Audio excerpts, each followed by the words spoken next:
Nesse vídeo eu quero comentar com você a respeito da tributação dos dividendos no Brasil, que está próxima, e trazer mais alguns detalhes que ainda não foram comentados. Vem comigo. E olha, só contextualizando, a tributação dos dividendos no Brasil é um tema que já data de muito tempo. E agora você tem algo mais concreto e muito mais provável de realmente acontecer. Lembrando que os dividendos no Brasil eram tributados antes de 94. E agora eles voltarão a ser tributados não para todo mundo, mas para uma parcela das pessoas. Isso está tudo no projeto de lei 1087, que já passou na Câmara dos Deputados e foi para o Senado Federal. E visa, em resumo, criar um imposto mínimo para a pessoa física que ganha mais do que 50 mil por mês. E esse ganha mais de 50 mil por mês abrange os dividendos das empresas. Então você ganhou mais do que 50 mil, você vai pagar esse imposto. O detalhe é que, não necessariamente, o impacto fiscal, o impacto tributário, vai se restringir ao super rico, quem ganha 50 mil por mês. Primeiro, vamos dar uma olhada como é que está a tramitação desse projeto de lei.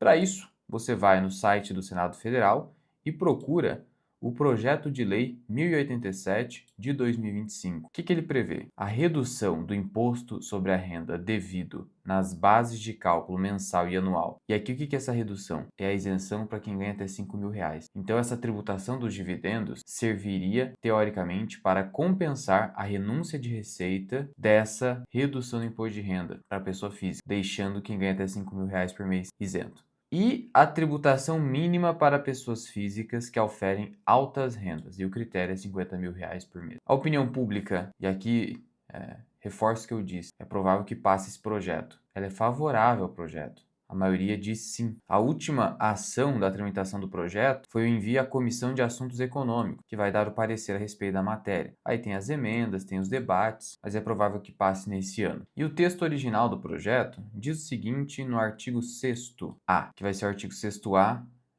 da lei que está sendo alterada, do Imposto de Renda da Pessoa Física. Olha só, a partir do mês de janeiro de 2026, o pagamento, o creditamento, o emprego ou a entrega de lucros e dividendos, está expresso, por uma mesma pessoa jurídica a uma pessoa física residente no Brasil em montante acima de 50 mil, então tem que ser acima, até 50 mil, não tem a retenção do imposto. Em um mesmo mês, fica sujeito à retenção na fonte do imposto de renda, a alíquota de 10% sobre o total do valor pago, creditado, empregado ou entregue. O que acontece? Qual que vai ser a lógica aqui? Se eu ganhar 50 mil da Taesa, sou um super investidor da Taesa, em um único mês, a fonte pagadora, a Taesa, vai ter que reter os 10% para envio à Receita Federal, se superar 50 mil. 50 mil e 1 centavo. E se eu receber mais 50 mil de outra empresa da Bolsa, 50 mil e 1 centavo, tem mais uma retenção de 10%. Tudo isso vai se somando até a declaração anual do imposto de renda no ano subsequente, que é o ajuste. Lá no ajuste, a gente vai verificar, houve excesso de pagamento de imposto, faltou pagamento, e aí ocorre o ajuste. Se houve excesso de pagamento, você vai ter a devolução. Se faltou alguma coisa, você vai emitir lá o documento fiscal para pagamento ou parcelamento do imposto de renda, igual a gente já faz todos os anos. Diante disso, eu te pergunto, quais são os grandes problemas aqui desse projeto? Primeiro, esse valor de 50 mil, não há nenhum critério de reajuste automático dele, por um índice de inflação, por exemplo, nem pelo IPCA, de tal modo que, se a gente ficar nessa dependência de o governo lá na frente reajustar esse valor, você sabe como é que funciona. Há quanto tempo aquela isenção de 20 mil reais em um único mês na venda de ações, ela não foi atualizada? A própria tabela do imposto de renda da pessoa física, que subiu para 5 mil, há quantos anos não foi atualizada? Mais de década. E aí eu te pergunto, passados 10 anos, 15 anos,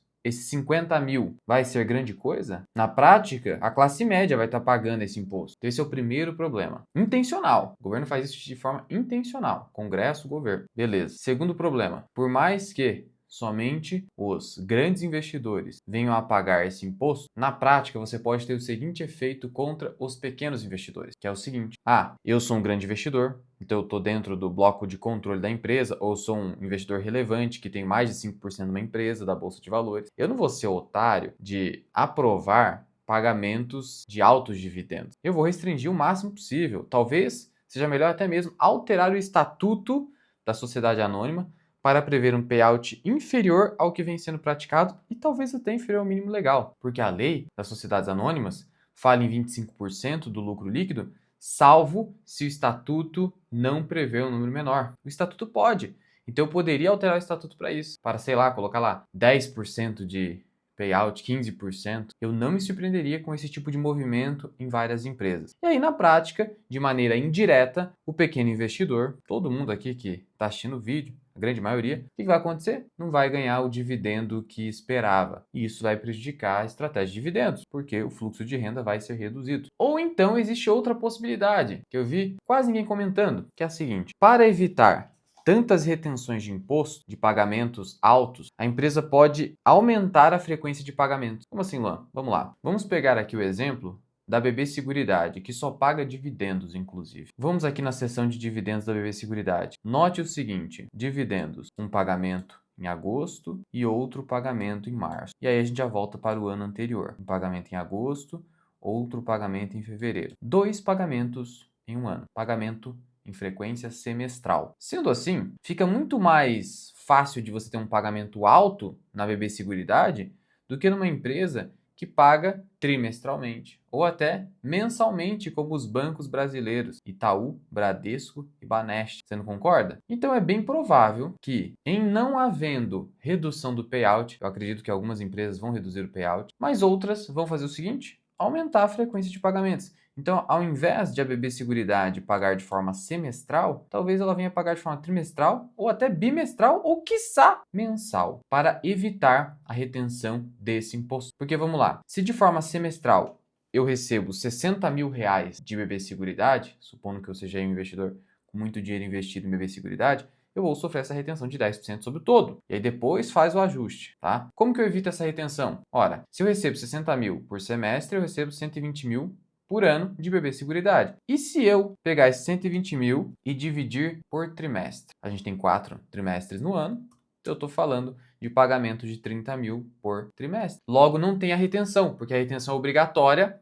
na fonte se o pagamento superar 50 mil. Então isso pode acontecer também. O que ainda pode acontecer, e isso é muito provável que vai acontecer, as empresas vão aprovar tanto dividendo nesse ano, mas tanto, que vai esvaziar o caixa e aí você pode ter um dividendo extraordinário na maioria das empresas previdenciárias, como é o caso da BB Seguridade. Mas isso só para esse ano mesmo. E a lei, o projeto de lei ali prevê que as empresas podem fazer isso e aí elas aprovam dividendo nesse ano e podem pagar em parcelas nos anos subsequentes. O importante é comprovar que o lucro se refere ao exercício social de 2025, já que a partir de 2026 valeria esse projeto de lei, que já seria lei, então já iria ser obrigatório. Então olha os impactos aqui. Provável redução de payout em muitas empresas. Para outras, tipo uma BB Seguridade, em que o Banco do Brasil quer os dividendos. Redução da frequência em pagamentos. Dividendo extraordinário nesse ano. E ainda tem outro detalhe, que é o seguinte. A lei previu, um projeto de lei ainda, mas é muito provável que se torne lei, um redutor de alíquota, um redutor de imposto para simplificar. O que é esse redutor? Se você somar o que a empresa paga de imposto lá na contabilidade, mais do que a pessoa física vai pagar, não pode superar 34%. Então, supondo que eu vá pagar 10% na pessoa física e a empresa já paga 30%, não pode ter esse excesso. Tem um limitador de 34%, que é o equivalente a 25% de imposto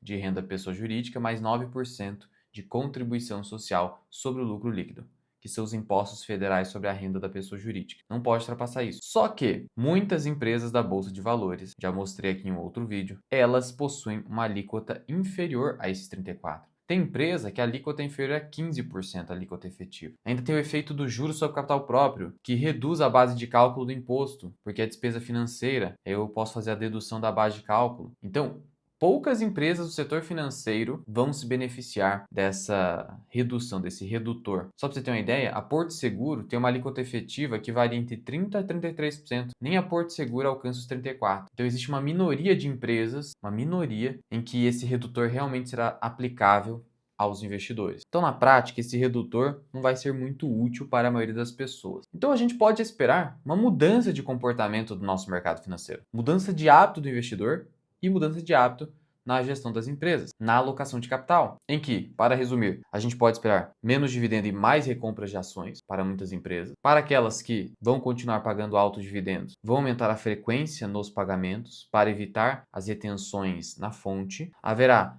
pouca aplicabilidade no redutor de imposto e haverá provável dividendo extraordinário para o ano de 2025, com pagamentos que podem ser nos próximos anos. Então, esses são os principais desdobramentos que a gente pode identificar aqui com essa tributação dos dividendos. Sendo que, para muitas empresas que adotem a prática de redução de payout e recompra de ações, a estratégia de dividendos ela vai ser prejudicada. Não há como negar isso, de tal modo que haverá mais retenção de lucro e uso desse lucro para recomprar as ações. E falando sobre impostos, vou dar um recado aqui da minha parceira do canal, que é a Grana Capital, que é um aplicativo indicado pela B3 de imposto de renda para investidores. Vou te mostrar aqui tudo que tem nesse aplicativo. Então essa é a tela inicial do Grana, que é o aplicativo que eu uso para o imposto de renda na Bolsa de Valores. Finalista Prêmio Reclame Aqui, maravilha.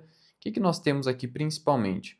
Você tem a seção do IR mensal. Aqui é basicamente uma automação do imposto de renda. Então olha o que ele tem aqui, essa ferramenta Isentômetro faz com que você não precise se preocupar com aquele valor de 20 mil, que é o que você pode vender no mês sem pagar imposto de renda, com ações. Não envolve mais units e o Grana já está adotando essa regra da Receita Federal. Se tiver imposto a pagar, ele vai emitir a DARF para você e você vai pagar aqui internamente via cartão, boleto ou Pix. Sendo que o IR mensal ainda pega desde 2020, o retroativo. Se você deixou alguma coisa pendente, fez confusão, normal, aspectos tributários dão trabalho mesmo, ele vai pegar tudo para você. E aí você vai acertar isso, vai resolver seu problema. Mês a mês ali, tem tudo redondinho aqui no Grana, pega também opções, então é bem completo essa ferramenta do IR mensal. E ainda você tem a ferramenta da declaração por preenchimento automático, em que você vai fazer a declaração do imposto de renda em menos de 5 minutos. E isso aqui no aplicativo.